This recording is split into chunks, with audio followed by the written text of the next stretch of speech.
The night sky over Zamfara glowed red as illegal miners worked under floodlights, digging like ants in forbidden earth.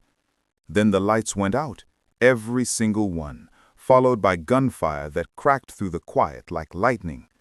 Workers scattered. From the shadows, a rebel commander known only as Katsa stepped forward, torching the cartel's ore trucks. And far away, the cartel boss, Malam Gidado, received a call. "Sir, the rebels have found Site 4. He knew instantly. Someone inside had betrayed them. Malam Gidado paced inside his marble office, chewing a clove stick until it snapped.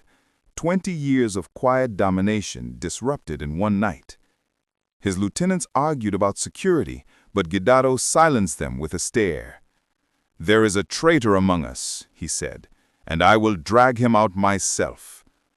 But what he didn't know was that the traitor was sitting in the room.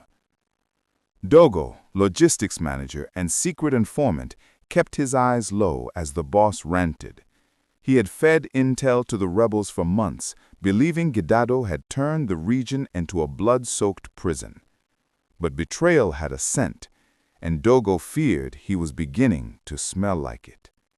At a remote camp, Katsa inspected the stolen ore.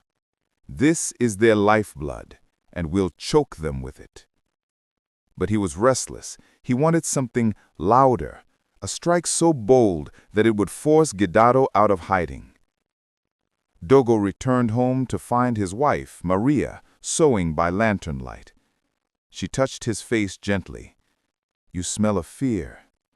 He didn't deny it. "If they find out, we all burn," he whispered. And already, headlights were approaching outside. 2 cartel enforcers entered Dogo's home, their boots leaving red dust on the floor. "Small questioning, nothing serious," one said with a grin too wide. Dogo followed them out, knowing one wrong word could end everything.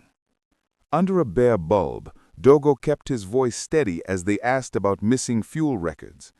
He lied smoothly, too smoothly, and the enforcer narrowed his eyes. You talk like a man hiding something." Before the interrogation deepened, an explosion thundered from the western mine. The rebels again. Alarms rang, guards ran. Dogo used the chaos to slip away, heart pounding with the truth he could no longer ignore. This war was accelerating. Katsa hit the largest mine, seizing machinery and freeing enslaved workers. To the rescued men he said, "Go home, tell the villages, the empire is crumbling." The message spread faster than fire. Back in headquarters, Gidado smashed a glass table. "He dares free my workers? He dares humiliate me?" His advisors trembled as he ordered total lockdown. But Dogo knew Katsa had planned for this. Inspired by Katsa's attacks, villagers blocked cartel trucks, demanding compensation. Gidado responded with force, sending mercenaries. The region trembled as rebellion simmered. Dogo met Katsa at a hidden quarry. "The boss is tightening security," he warned. Katsa stared at him. "Then we strike at his heart." Dogo begged Katsa to consider negotiations. "If we break him, what rises afterward?" Katsa's voice hardened. "First we break the monster, then we rebuild the land." When Dogo returned home, Maria confronted him. "The children whisper at school that their father works with rebels." Dogo felt the walls closing in. Loose talk kills. Gidado summoned a spiritual advisor, Babanzaki, who performed rituals to reveal traitors. After the incantations, Babanzaki opened his eyes. "Your betrayer walks close, very close." Gidado leaked false intel to see who'd pass it on. Hours later, the rebels attacked the decoy location, proof that the mole still breathed. Everyone became a suspect. Katsa raided a security convoy, seizing weapons and gold. The act unified the entire criminal network against him.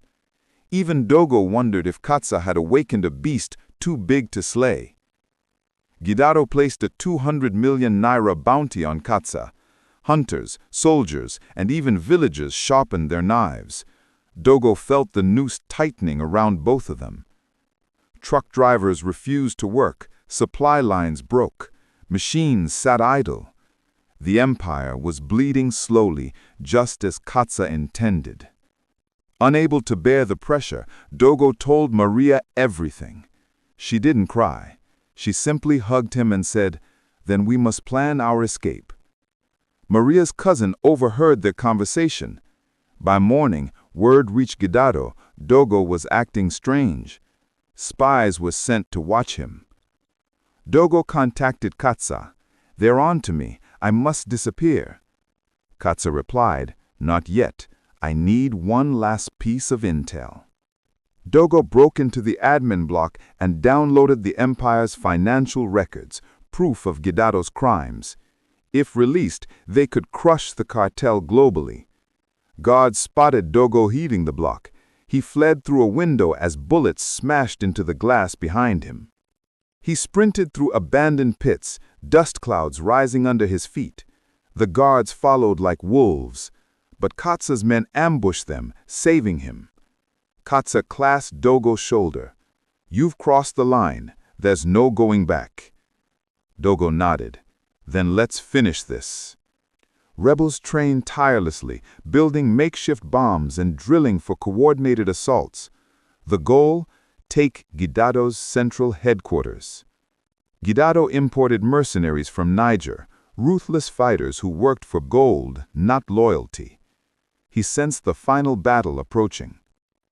Some fighters doubted Katsa's leadership. "We fight a giant with sticks," they complained. Katsa needed a victory soon or risk mutiny.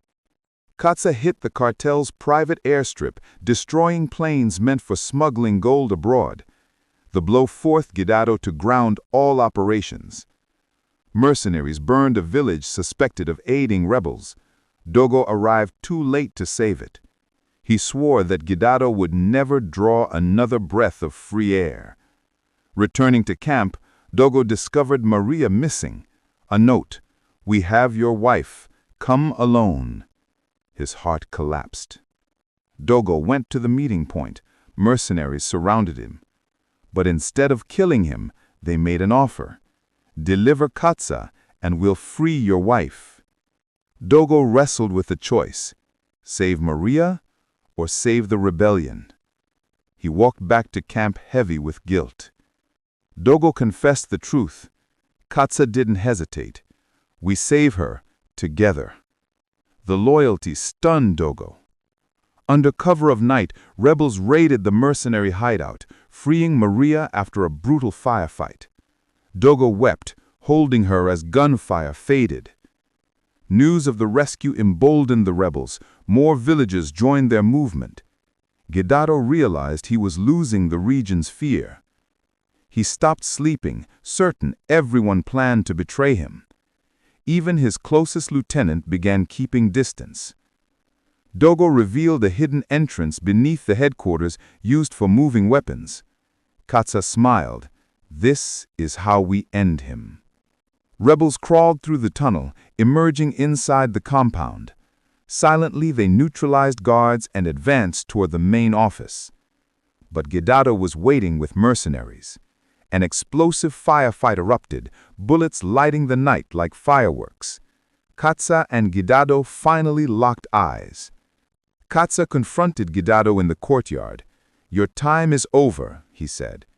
Gidado drew his pistol. "Empires don't fall to rats." A gunshot echoed. Katsa collapsed, hit in the shoulder. But before Gidado could finish him, Dogo tackled the boss to the ground. Gidado fought with surprising strength, choking Dogo with both hands. Dogo reached for a rock, smashing it into Gidado's skull. Gidado died on the dusty ground he once ruled. Rebels stormed the courtyard, cheering as the mercenaries fled. Katsa survived his wound. The headquarters was secured, but victory tasted bitter with so many lost along the way. Despite the triumph, Dogo feared what power would do to Katsa. Will we become what we destroyed? He asked quietly. Katsa spoke to the people, not as a ruler, but as a messenger. This land belongs to you. We rebuild together. It eased Dogo's fears, for now. The leaked financial files went public, exposing international partners. Governments launched investigations. The cartel's global wing collapsed. Maria proposed building a school where the burned village once stood. Let the children grow without fear, she said. Dogo agreed.